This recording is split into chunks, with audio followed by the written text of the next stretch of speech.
one story that I remember from a few years ago was when my dad and I decided we were going to go on a camping trip because we hadn't been on one in a long time together. And Ethan, who was probably 8 or 9, decided to come too, of course. And so we were camping by a river, a place where my dad grew up camping. He basically lived on the river when he was a kid, like, spent days and days and days out there. And anyway, but my dad's getting older now. He's like 68 years old and has changed some of his ways as far as how he does things in the outdoors. One of those examples was Ethan and I decided we were going to go fishing, and so we were sort of walking along the river away from our campsite, and we'd gotten, maybe 20 feet away when we heard a chainsaw start, and we were like, why did Dad bring a chainsaw? And he decided that instead of just going and collecting sticks and wood from the woods, he was just going to cut up branches and limbs and things and to start the campfire. So we thought, wow, he's kind of lazy. But we kept on walking, and then the next thing we knew, we heard this whoosh. And giant flames, like 40 feet in the air. And we like whirled around and we were like, Dad, what are you doing? And he was just like, what? I'm just starting a fire. And he brought a blowtorch to start the fire. He was not messing around like with matches or anything else.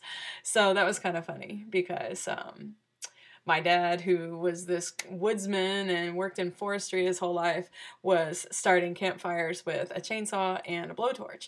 So that was pretty crazy. So Ethan and I went ahead and went fishing and everything, and then we had a great evening cooking our food by the campfire, and then we got in our tent that night, and it was in the summer, so it was pretty warm, but Ethan was in between my dad and me, and he fell asleep earlier than we did. And my dad and I were up talking, and it was probably about 11:30, and we were still talking. And all of a sudden, my dad said, Mary Jane, be quiet. And we heard something moving around in our campsite. And he said, hey, look out this window. And there were like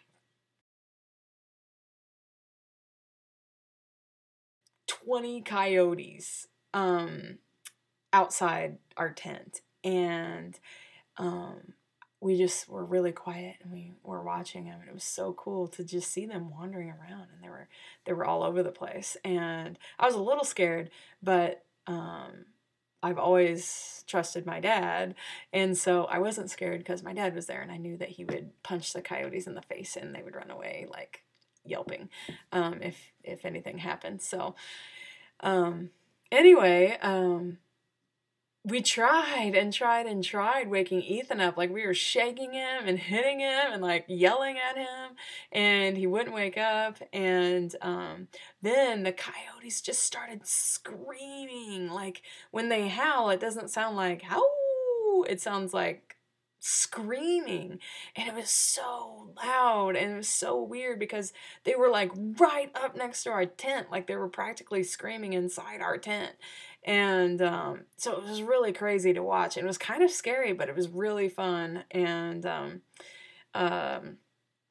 anyway, we didn't have to run them off or anything. They went on their way, but it was a really neat thing to be able to see coyotes up that close. I've seen coyotes my whole life, but never in the middle of nowhere in a tent, which is not, the most the safest place to be. But it was really fun to see, and I just couldn't believe that we couldn't wake Ethan up. And anyway, it was pretty crazy, but it was a fun camping trip with my dad, and we had a great time, and we fished and swam and cooked food on the fire, and that's my story.